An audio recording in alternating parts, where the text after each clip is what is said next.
Never do this mistake after work.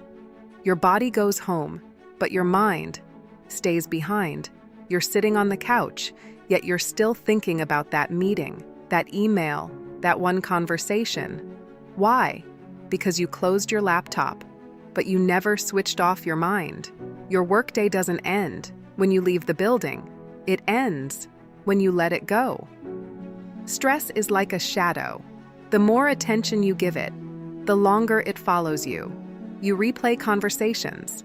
You think about tomorrow, and before you know it, your evening is gone. Real rest isn't just sitting down.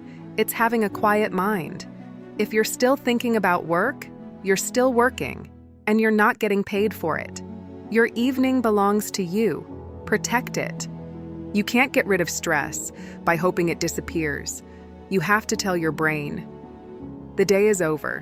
When you get home, change your clothes, wash your hands, take one deep breath, then say, I'm done for today. It sounds simple, but it tells your brain, you're safe now. You're home. Your phone can pull you right back into work. One message, one email, and suddenly, you're back on the clock. It can wait until tomorrow.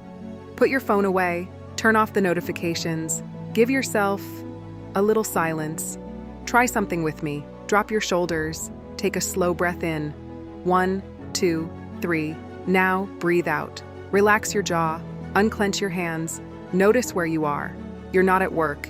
You're not worrying about tomorrow. You're here, right now, and right now, you're okay. Your job is only one part of your life. It's not who you are. Your title isn't your identity. When the day is over, come back to yourself.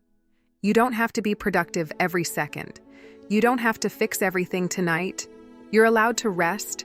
You're allowed to be quiet. You're allowed to simply be. Tomorrow will still be there, so leave tomorrow for tomorrow. Don't carry today's stress into tonight. Put the weight down, protect your peace, guard your time. When work is over, let it be over. Your mind belongs to you. Take it back.